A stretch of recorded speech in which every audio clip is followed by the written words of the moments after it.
Wise men say only fools rush in,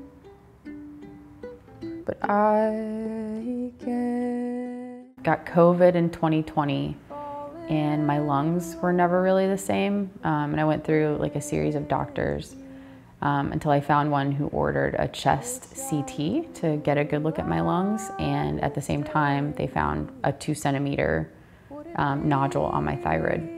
And it turned out to be Papillary Thyroid Carcinoma, which is the most common type of thyroid cancer. It's also the most treatable, but historically the treatment has been to remove the entire thyroid. And a lot of people don't know that the thyroid is it's essential for life. If you take it out, you have to take a pill every day to replace one of the many hormones that the thyroid is responsible for creating. But from what I've read, the quality of life on those meds is just not, you can't perfectly replicate all of the nuances of an organ with just one pill. So actually during the time while I was waiting for the biopsy results, I was still kind of like optimistically believing it was going to be benign. And so I was looking into other alternative therapies for benign thyroid nodules. And I read about RFA and started just searching for papillary, like just that keyword.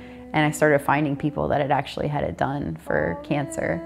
And then I decided that I wanted to try that for my cancer. I started calling cancer centers that offered RFA and I got turned down a lot. My tumor was just too big. It was 2.2 centimeters and it was untested. I finally found Dr. Kandil and he was willing to ablate my thyroid nodule, but I think at that time it would have been the biggest or maybe the second biggest that he'd done.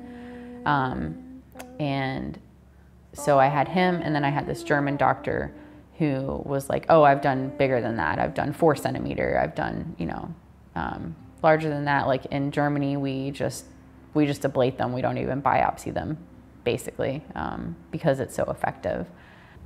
It only shrank 50%. I don't know if maybe he was like just being more conservative because of the proximity to my carotid.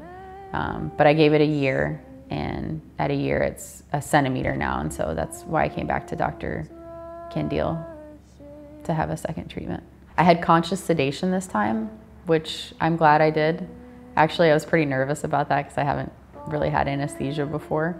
But everyone was super friendly and like informative and very caring and kind. He did hydrodissection to protect my carotid and my RLN and all the other vital structures, which I'm really glad he did. That gave me a lot more confidence that it would be safe. So I'm happy. I can talk and sing and